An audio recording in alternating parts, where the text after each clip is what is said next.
मार्च 2026 का महीना काफ़ी महत्वपूर्ण महीना होगा क्योंकि इस महीने 4 ग्रह अपना गोचर परिवर्तन कर रहे हैं या यूं कहें अपने अच्छे प्रभाव पर आ रहे हैं।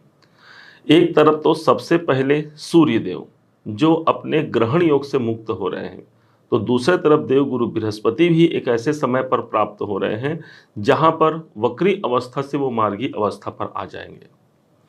क्रम बाय क्रम ग्रहों के दशा के अनुसार टाइम के अनुसार चलते हैं कि कौन से तारीख को कौन सा परिवर्तन होता है ताकि आप भली भांति इसे समझ पाएं कि क्या प्रभाव होने जा रहा है।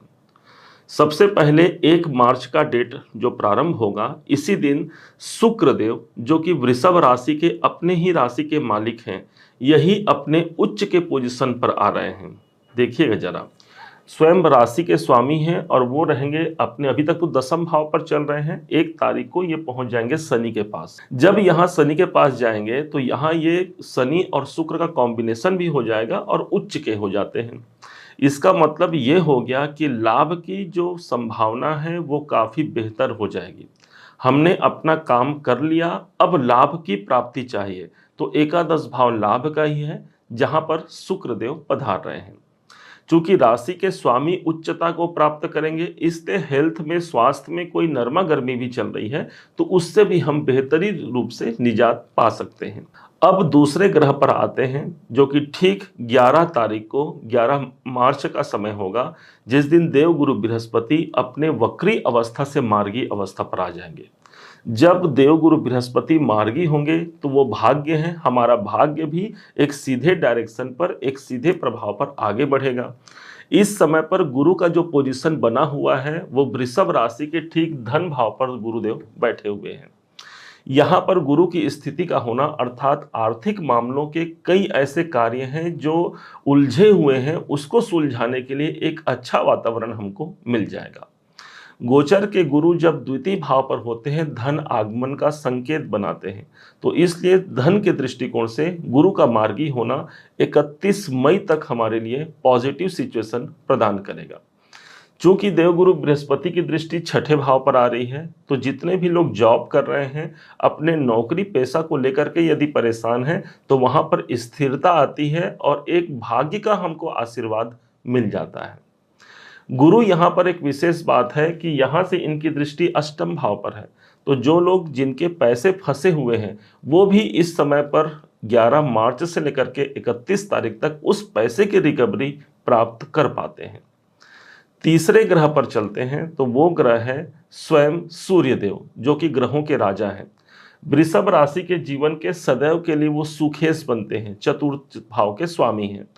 अब सूर्य देव अभी तक ग्रहण योग में है ना, राहु के संग अभी बैठे हैं दसम भाव में और ग्रहण योग में है। सूर्य हमारा सिर है, हमारा हेड है सूर्य, तो राहु को टेंशन कहा जाता है। तो यदि किसी कारण से मन में हेडेक या टेंशन चल रहा है, किसको लेकर के, काम को लेकर के, दसम भाव हमारा कर्म है, तो उस स्थान से भी सूर्य देव 14 तारीख का समय आता है मार्च के महीने में, और ठीक 10वें घर को छोड़ करके 11वें घर पर ये भी प्रवेश कर जाएंगे।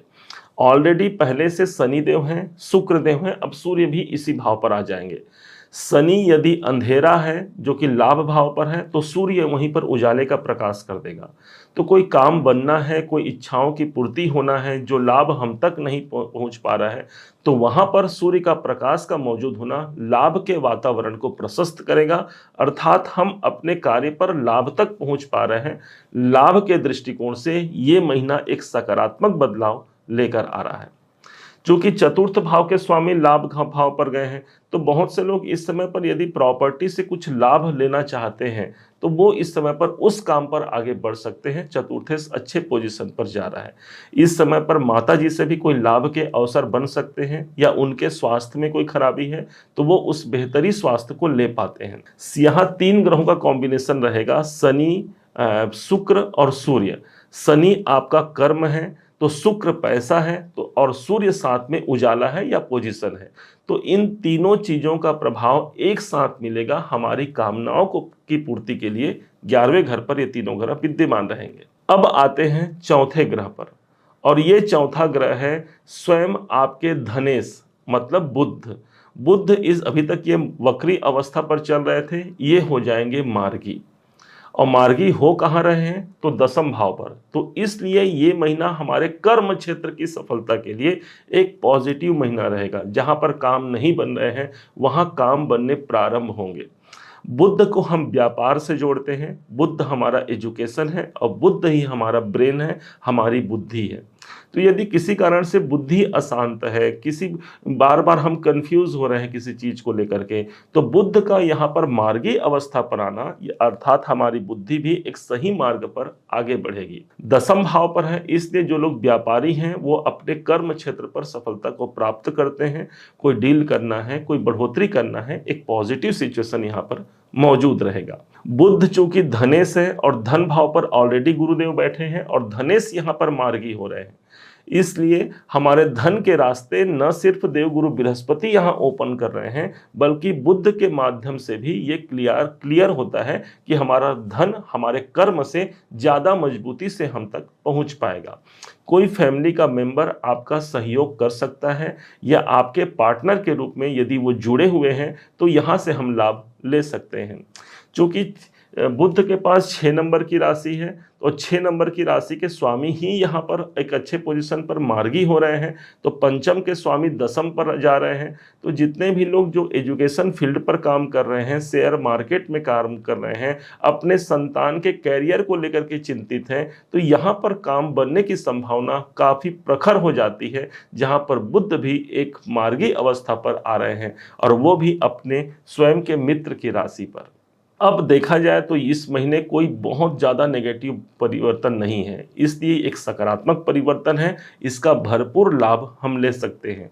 द्वितीय भाव प्रभावित हो रहा है, कौटुंबिक पारिवारिक वातावरण भी अनुकूल रहेगा। लेकिन एक बात मत भूलिएगा कि इस पूरे महीने मंगल और राहु का योग रहेगा, युति रहेगा, जिसके कारण से अंगारक योग इस पूरे महीने विद्यमान रहेगा। इसलिए हनुमान जी महाराज की आराधना करना मत भूलिएगा। मंगलवार के दिन लाल रंग के फूल भगवान हनुमान जी को अर्पण कर सकते हैं। हनुमान चालीसा सुंदर कांड के पाठ किए जा सकते हैं, या फिर सिंदूर, चुटकी भर सिंदूर हनुमान जी को अर्पण करने से हमारे बहुत से कार्य पूरे होते हैं। उम्मीद है आप सबने इसे समझा, आप सबने इसे जाना है।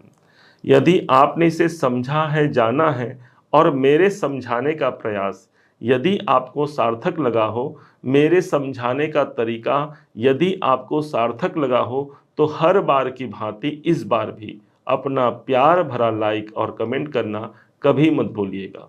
और हाँ, यदि अभी तक आपने चैनल को सब्सक्राइब नहीं किया है, सब्सक्राइब जरूर कीजिएगा। पुनः एक बार फिर आप सभी का दिवस बहुत मंगलमय हो, इन्हीं शुभकामनाओं के साथ। जय श्री राम।